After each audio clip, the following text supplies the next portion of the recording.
are listening to I Am Refocused Radio with your host, Shamaya Reed. This show is designed to inspire you to live your purpose and regain your focus. And now, here's your host, Shamaya Reed. Hey, welcome to I Am Refocused Radio. Once again, we are here today, and just like any other time, we have another amazing show for y'all today, man. Today, we have a true honor talking to Matt Taylor. He's going to share with us not just about strength training, but the topic of today is how power lifting can help you to find your strongest self. He has a main story that we're going to dive into, but we're going to first know a little bit about him, what his focus is on, and helping lifters. So first and foremost, I want to welcome Matt to the show. Say, hey, how you doing, man? I'm doing well, Shemaya. Thanks for having me on. I appreciate you being on today, man. So when it comes to you helping others achieve their personal records, you call them the PRs. Kind of tell us a little bit of your backstory being an athlete. So as an athlete, I didn't really hit my stride until I found powerlifting. Ultimately, I was actually I was not good. My parents put me in all the sports growing up, baseball, soccer. I think I'd done some judo for a while, and it just, a season on each of them, never got along with anything, and took a bit of time off from it by the time I was, 10, 11, something along those lines. And I got into powerlifting in a bit of a roundabout way, in that I had this one gym class that stands out to me. I was in grade 8 at the time, and we were doing, I forget what they're called, but like the wind sprints, where you got to go to like the other end and back, and then you do 2 of them and then 3 of them. There's like the ladder for it, and I tapped out pretty early. But I'd been doing some running and stuff lately just for like something to do.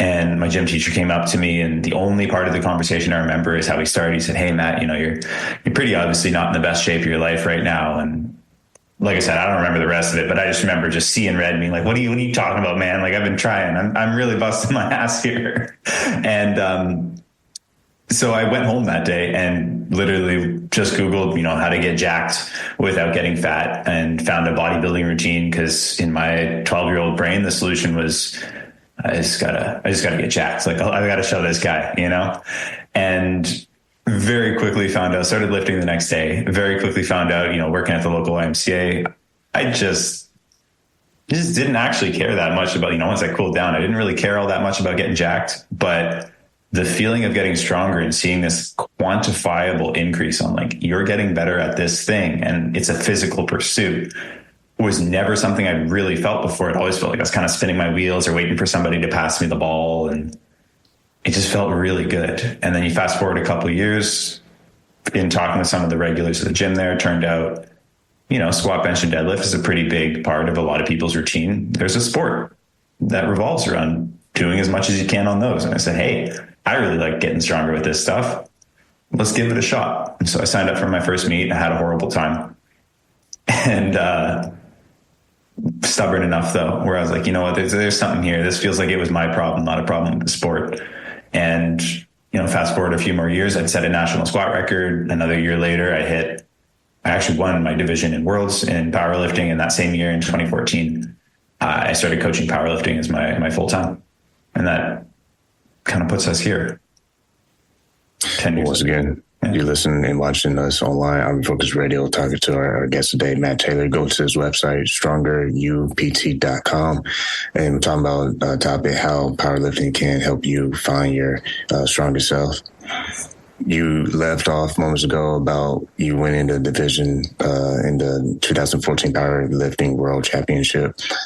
Being able to have that accomplishment and many other ones, it's a journey. But I love what you said about when you were struggling in the beginning. It wasn't that it was a problem with the sport.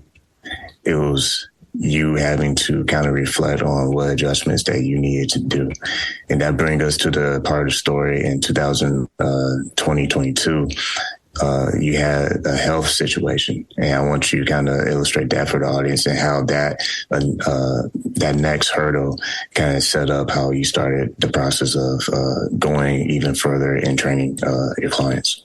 Yeah, absolutely. So I think the best place I can start with outlining this is around 2018 was the last time I'd stepped on the platform and competed. And around that time, I started getting a lot of inflammation issues, a lot of pain. There's a couple of days that stand out in my mind where I physically couldn't move my legs to get out of bed. It took me like an hour to literally get onto the floor. It was not a good time. And I'd had injuries before. Stuff happens when you're pushing really hard for a sport, especially, when you're a reckless teenager and maybe doing stuff you shouldn't be doing. Stuff happens, right? You strain a muscle, you tweak your back, you do the rehab, you go to physio, you get some massage, whatever it may be. And there's sort of a trajectory that you can take where you do it enough times where it feels like you know what to expect. And this felt very different in that I'd done all of the things that I would normally do to get over an injury. And 2018 had come and gone, 2019 had come and gone.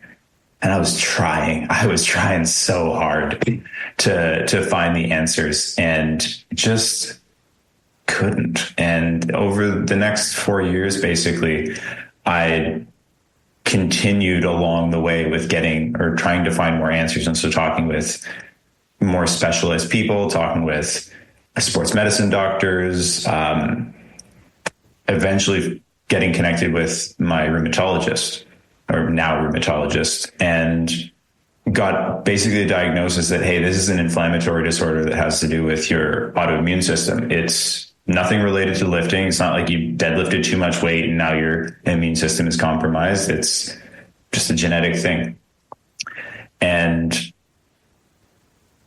to illustrate just how bad this was, I was taking, under doctor's orders, about 6 to 8 Tylenols a day, plus some other prescription, like industrial strength Aleve, if you want to think about it that way, just to get to a point where I could focus enough to work through the day. And even then, I couldn't stand for most of the day, or I couldn't sit, or it was just a bit of a mess. And my workouts definitely weren't as great as they could be. But I don't know, just deep down, I felt like there had to be something in there. I just wasn't willing to give up on that thing that had literally transformed my life and given me a career, given me what feels like a purpose outside of my work as well. And so kept looking for that answer, and trying to find, okay, how can I get out of this? And by the time I'd gotten the diagnosis, it was relieving to know, hey, okay, this is what's going on, because for 4 years I'd had no answers and it was just guesses. And that also set in course a treatment plan where it said, okay, well, you're probably never going to be able to squat and deadlift again with the competition style, with a back squat and a barbell deadlift. And those are my favorite lifts, which kind of hurt. It took me a while to really get over that. But at the same time, it said, hey, it's not that there's something inherently wrong with these movements. You're not doing anything wrong. Find what you can do. And so at this point, I can squat with a specialty bar. If any of your listeners are familiar with a safety bar, it's just a different shape of barbell that positions the load a little bit differently. That still lets me squat fairly heavy.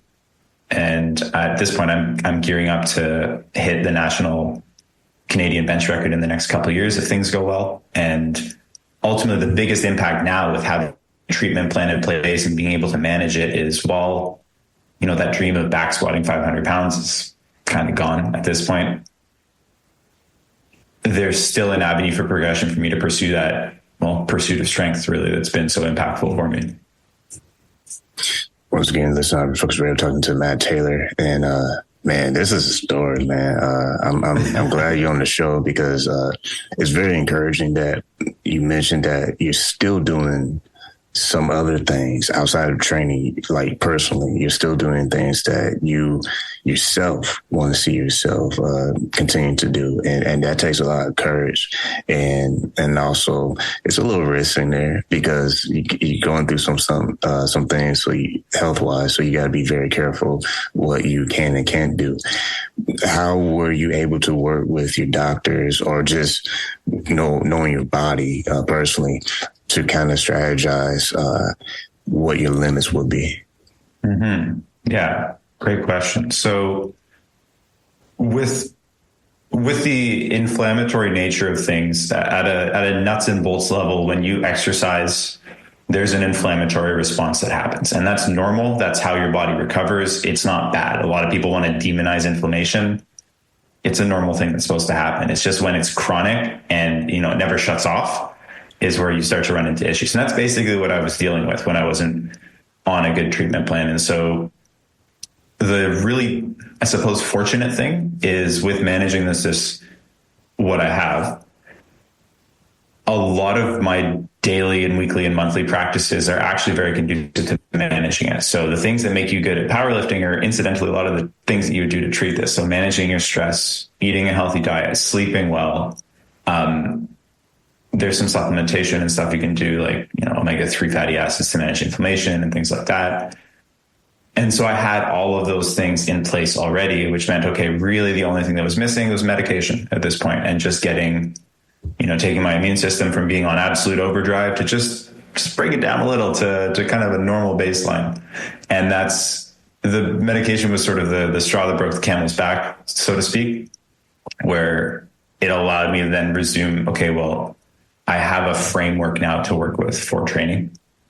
And instead of every time I touch a weight, I'm just blowing myself up, I can now train and say, okay, well, what's the range of weights that I can work with? And what exercises work well? And what ranges of motion can I do? And so it's interesting in the sense where I look at how I have worked and how a lot of the coaches on my team have worked with people who've come in with a back injury, for example, right? And they said, hey, I want to get back to lifting heavy. I have this back injury. There's one lifter in mind I'm thinking of, and she did her first nationals a little over a year ago and actually got on the podium as her first national meet. But when she first came in, she had a back injury where it was like she could squat or deadlift once, but then she'd have to take a month off, Mm-hmm. And the approach there is very much the same as what I took when I was finally okay to start lifting heavy again. Was, okay, you know what? It's easier to do more tomorrow if you underdo it today, but it's a whole lot harder to overshoot and do damage control. And so with that type of approach, I said, okay, the risk reward of pushing an extra 5 pounds or 10 pounds or whatever it may be doesn't outweigh me just having a successful session and leaving some room to build. And I like to approach it from that bottoms up standpoint and saying, if I'm going to introduce anything new at this point, even if it's something I haven't done in a long time, start with something that is a safe home base, and then gradually progress it over time, right? And listening to your body, this is something you can't really write in a book or tell somebody how to do it. It's something that's mindful. It's a mindful practice you have to develop over years of learning your own body. And I know there's stuff right now that I do that doesn't bother my back, or it doesn't bother my hips or my neck or my shoulders or whatever it may be, that would completely bother somebody else's with no autoimmune condition, and vice versa, right? But it's just sort of building that training menu, if you will, knowing, hey, this is kind of what we've got available right now. This is what's on tap, so to speak. And then from there, you have your base and you build. And just like with training, you set the foundation, you build on it, you try to raise that foundation and sort of build the next version of yourself. And then reassess, go back to the drawing board and take a look at, okay, what's working, what's sort of hit or miss, what's really not working. It feels like it's pushing me backwards. And powerlifting is really cool in that sense where it's a very long project. And I mentioned it earlier, that pursuit of strength. It encompasses so many different aspects of your life that you have to approach it holistically. And as a result, it bleeds into a lot of areas of your life where if you're not managing your stress well, or you have something going on and then you try to push really hard with powerlifting as well, instead of listening to your body and saying, hey, how can I make this work and still keep moving the needle, but maybe make some adjustments so that I'm not just adding stress on stress on stress on stress. It then lets you approach the rest of your life like that too, where you start to become, minded towards, I only have so much I can tolerate right now. How do I move the needle on everything that I'm really focused on with my lifting, with my business, with my mental health, with my relationships, and showing up for my spouse or my partner or my kids or my dog. And that's, I don't know if I've gone too far off track here, but that's how I look at things with sort of managing the whole picture.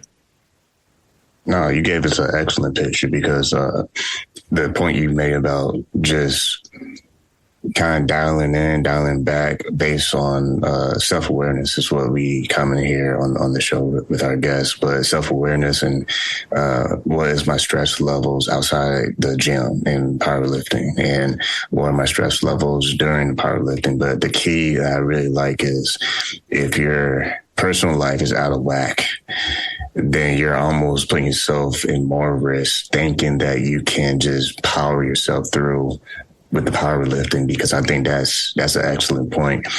You bring yourself at more risk, not just mentally, but physically, if your personal life is just kind of not in alignment. And I like what you said about adjusting your framework on both ends, because only you can really put your analysis on how you feel with your body. And you can read books, like you said, or listen to a doctor, but they're not you. At the end of the day, you know your threshold. And that leads me to the next question. What are some of the lessons that you learned with your experience with powerlifting that go beyond the gym that you help with your clients today? Yeah. It goes back to that stress management and looking at your life outside the gym as well, of control what you can control, right? There's some things with lifting where you're not going to be able to change it. Like, I can't change if I had a crazy week of work and I got 3 projects sprung on me, or hey, I don't have kids, but somebody who has kids, you're probably not going to be able to change if your kids get sick and they're home from school and you got to take care of them, stuff like that. And there's a fine line to walk with lifting between having it be a therapy for you and like, this is like my escape, this is my me time, I can go push, and it's this, lifting is the thing that I can control, and getting carried away with that where you're just doubling down on everything. And like I mentioned, it's a fine line to walk. Some people will do better with, hey, my life is super stressful right now. What I feel like I need is to just really focus in on my training, with the understanding that I'm probably not going to recover as well as I could if I had super low stress outside the gym. But if that's not something you can change, that's okay. Adjust your training plan to meet that. And going back to that training, it is the thing you can control. And having that piece where I know that I could have the best day, I could have the worst day. But when I close my laptop at the end of the day, I'm going to show up to the gym, and that's the thing I can control. I can control everything that I put into that session. And knowing that that exists, and even if the entire day is curveball after curveball, things that I'm not going to be able to change, and kind of sucks to feel that powerless sometimes, but it's the reality for some people or some situations, knowing that I'm going to have 60 minutes, 75 minutes, 90 minutes, however long that session is, to just go and work on me in an environment I can control and manipulate those details to help me take sort of the next level on my own little side quest here. If nothing else, it's just a nice reset button on everything. You're listening to Refocus Radio and watching us online, and talking to our special guest, Matt Taylor. This interview, man, I'll put it on, there's a page on the website that we put out for 2025. It's basically like simple exercising, like just mindfulness for those who just want to focus on being consistent in 2025. It doesn't matter how little you do. All that matters is that you just try to show up as often as you can, because life happens. Like you said, life always has a sense of humor, because when you're doing great, boom, here comes some thunder and lightning and some curveballs. No more fastballs for you, buddy. But you have to push and just be yourself. And what I'm trying to say, land the plane, is I want to put this episode on that article, because we might have to talk afterwards, because what I really appreciate about your story is the details. Because it's not just a bland, generic stamp of, fitness and goals and, the cliches that you kind of hear sometimes. This is a very deep, meaningful dive into someone who had some health challenges, but that challenge, or those challenges, did not end your progress. It did not end what your overall goal was for your fitness lifestyle. Because I believe that's what it is. Kind of explain to the audience, quick couple questions. First is those who are new to powerlifting, what are some wisdom advice that you will share to help build their confidence level? And the second part of that, I'll get after the answer. Yeah. My best advice with powerlifting training is focusing more on the process and the goal. And what I mean by that is the goal with powerlifting, especially in a competitive context, is 1 rep max. So the most you can do one time in a squat, a bench press, and a deadlift. And naturally what will happen is people will gravitate towards that means I have to go very heavy and test my limits every session. And that kind of works when you're a beginner because you're just like learning how to do it in the first place. You're just getting better at doing it. You're not actually getting stronger per se. You're just becoming more efficient. But very quickly, what's going to happen is you're either going to get injured or you're going to get burnt out. And if you focus instead on saying, okay, my goal is this, and I'm going to build towards that, that makes such a tremendous difference with everybody from a beginner to an advanced athlete who's been lifting for a decade, in that it allows you to cultivate momentum. It allows you to know, hey, I probably need to be a little more focused in at this time point or this period, but it's not this onslaught of a huge burden that's now on you where it's like, I have to be at 100% 5 days a week. Every single time I show up to the gym, it's war, right? And if you can approach it with that, where it's just, I'm here for the ride. I'm going to ride the wave and I'm going to build the wave to a nice big swell, hit a nice little set of progressions, let that wave crash, build to the next one, build a little bit of a bigger wave. Personally, I found it to be just mentally so much more sustainable. And it's kind of fun because you can go for this build, find those new heights, and then take a moment to reset, recenter, and say, okay, what's next? What worked? How do I get to that next step? And then try it out. And it takes a bit of the pressure off that way. So I'm going to have like 3 or 4 more questions, but let me get to a follow-up question. Someone who might be nervous after an injury, they nurse it, they get better, they get healthier, but they just have that thing in the back of their mind, like, okay, I don't want to cause this again. What's your professional advice based on your own, knowing your own body throughout the years, being this professional lifestyle? What's some techniques that they can do to slowly push themselves without overdoing it? Yeah. So I've got a great example actually of a lifter I've worked with who's done that, where there was a lot of fear and guarding around it. It's actually one of my best friends, Chad. So when we first started actually working together, he'd injured his back. He had a lot of sciatica, like L5-S1 issues. And he was squatting maybe about 300 pounds at the time. And obviously couldn't after he'd injured his back. Had gone through the rehab process, came back, and, on paper, he should have been fine. But every time he got near that 300 pounds, he could see it. Like, he got nervous. He would miss some reps because he'd be thinking about it instead of in his body and focusing on what he needed to do to succeed. He'd be worried about what happens if I fail. And there was really 2 things that we did that I think made the biggest impact. The first was at a physical level. Spending most of your time training in that 75 to 85% zone is where you get stronger. Training at 100% is where you test where you're at. You actually get stronger 75 to 85%. So for him, that's sort of when he was squatting 300, 225 to 255 was where we actually spent most of our time. And we got him real good at lifting that to the point where he was doing even 255, 265, 275 for a lot of reps. And if you map out the projection on what he was doing at 255 for reps, he was estimated to be 320, 330, 340 pounds. And this is a guy who's now squatted 465 pounds, right? So over 150%. But at the time we said, hey, like, look on paper, like, statistically, you are strong enough. There's no reason why you can't squat 300 at a physical level. You're there. The second thing we did was started to implement positive mental imagery. And there's a book that I really like called With Winning in Mind. I forget the author, but if anybody's having trouble with like the mental side of things, I love that book for that. It's a very short book as well. So shout out to the author. I wish I could remember your name.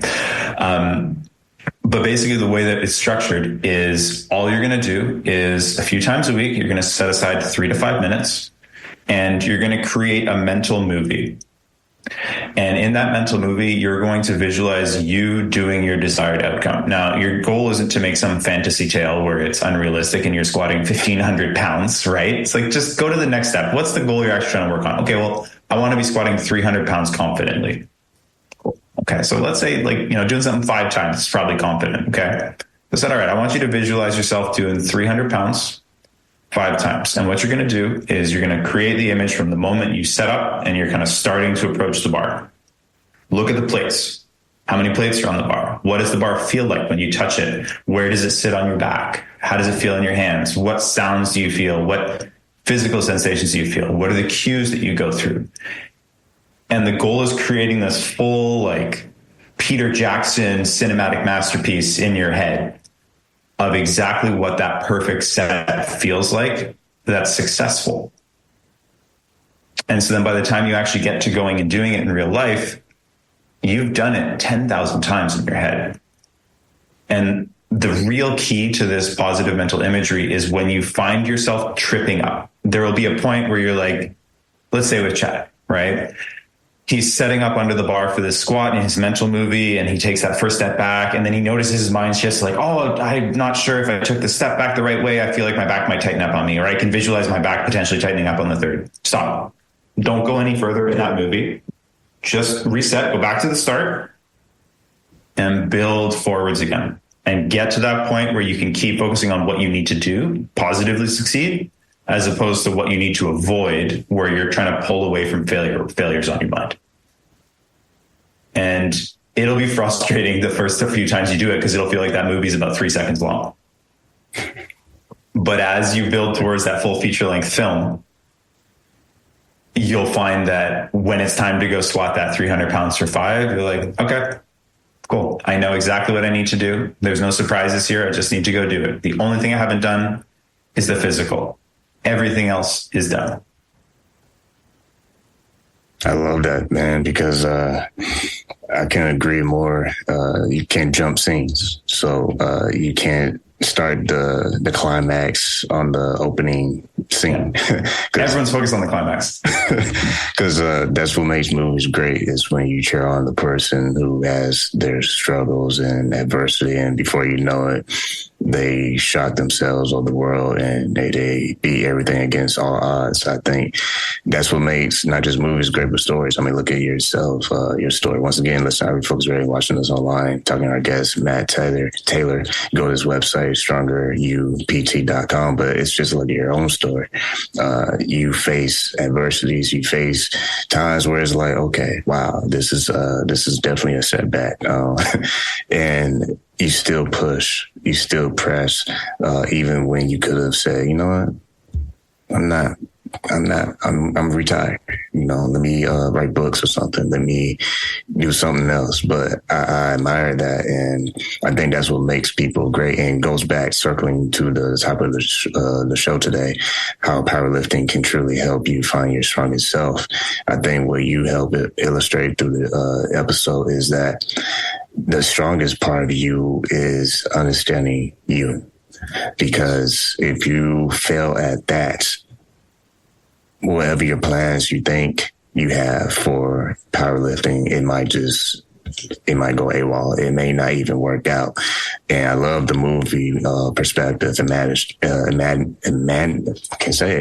imagining, visualizing what it is you're trying to do and accomplish, and doing it scene by scene versus trying to skip steps and trying to have some non-realistic vision of what you can do. It's not saying that you couldn't do it, but it's work within the margins that actually kind of makes sense based on your situation and where you are on the map, is what they say. Because if you don't know where you are on the map, then you end up anywhere, and that's not a way to navigate life. So first and foremost, I want to say thanks for Matt being on. But before we close, what are some of the things that our listeners and our viewers can expect for you in the future? And if you're open to working with new clients or just consulting, what's the best way people can connect with you? Yeah. So in the future, watch out for me on the platform. Hoping to get back there this year. So things go well, keep going the way they have been. I'm very excited to do that. In terms of if they want to connect, I think the best way that we could do it is I'm on Instagram. I post a lot on just some information on how to get into the sport of powerlifting, how to hit those next sets of PRs and do it all with less than 5 hours a week in the gym. And I've also recently made what I call a first meet guide. And so I pulled data from about 3,000 powerlifters from last year to show you, hey, if you want to be competitive in your first powerlifting meet, how strong do you actually need to be? And where the heck do you even go to find those competitions that are local to you? So if it's all right with you, I could send you the link for it and you could keep it in the show notes or something like that. And they can connect with me that way as well. I'd be happy to send them the resource. Yeah, we'll do even one better. We'll write a blog post about this as well. So we'll look for those links so we can put in the description, show notes. But man, we might have to have you on again later in the year. And like I said, I'm going to have to talk to you later because I think I have some ideas of how we can maybe do a collab. But once again, I want to say thank you to you, Matt Taylor, for your time. My pleasure. Thank you very much for having me on. I appreciate the opportunity.